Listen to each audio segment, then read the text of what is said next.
প্রতি সৌদি আরবে কত টাকা ফিতরা নির্ধারণ করা হয়েছে। দেখুন, আপনি কিন্তু ইচ্ছা করলেই বাংলাদেশ থেকে হোক বা সৌদি আরব থেকে হোক আপনি নিজের ফিতরা নিজে দিয়ে দিতে পারবেন, কিন্তু কত টাকা নির্ধারণ করা হয়েছে সেটা জানেন না। আজকের ভিডিওটা আপনাদের জন্য। দেখুন, ফিতরা শুধু টাকা দিয়েই দিতে হবে এমন কোনো কথা নেই।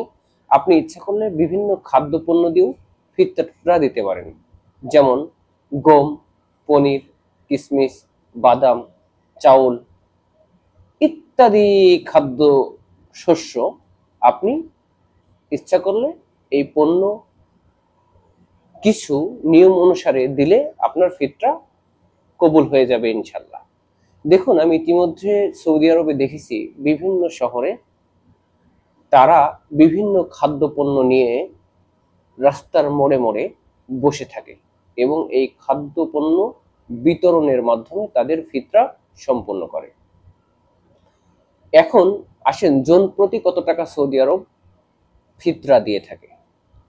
সৌদি আরবের টাকা একজন প্রতি 13 রিয়াল।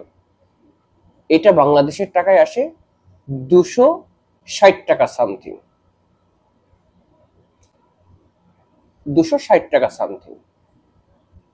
এবং আপনি যদি চান যে আপনি চাল দিয়ে দেবেন বা গম দিয়ে দেবেন বা কিশমিশ দিয়ে দেবেন বা পনির দিয়ে দেবেন, মানে যে কোনো পণ্য হিসাব করে, সেক্ষেত্রে আপনি যদি চাল দিয়ে দিতে চান তাহলে জন প্রতি 2 কেজি 300 গ্রাম চাউল দিতে পারবেন। এক্ষেত্রে আপনার ফিতরা আদায় হয়ে যাবে ইনশাল্লাহ।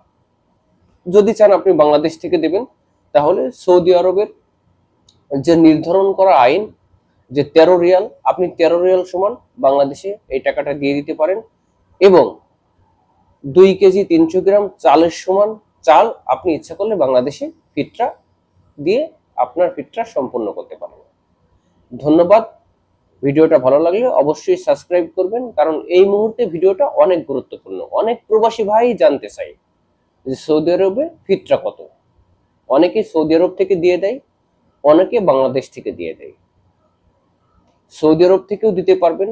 সৌদি আরব থেকে ফিতরা কাকে দেবেন এটাই হচ্ছে বিষয়, কারণ সৌদি আরবে সবাই অনেক টাকা পয়সার মালিক। তারপরেও আপনি যদি ফিতরা দিতে চান, আপনার সাথে থাকা যে সকল ভাইরা আছে অনেক কষ্ট করে প্রবাস জীবন পার করতেছে, যাদের কাজ নেই, যারা বসে আছে বা যারা সৌদি আরবে এসে কোনো রকম কোনো ইনকাম নাই, একদমই অসহায়ের মধ্য দিয়ে জীবন যাপন করছে, তাদেরকে ইচ্ছা করলেই আপনি ফিতরা দিতে পারবেন এবং ফিতরা দেওয়ার মাধ্যমে তাদের পাশে থাকুন এবং আপনার জন্য ফিতরা বাধ্যতামূলক, অবশ্যই দিতে হবে, এটি আদায় করুন।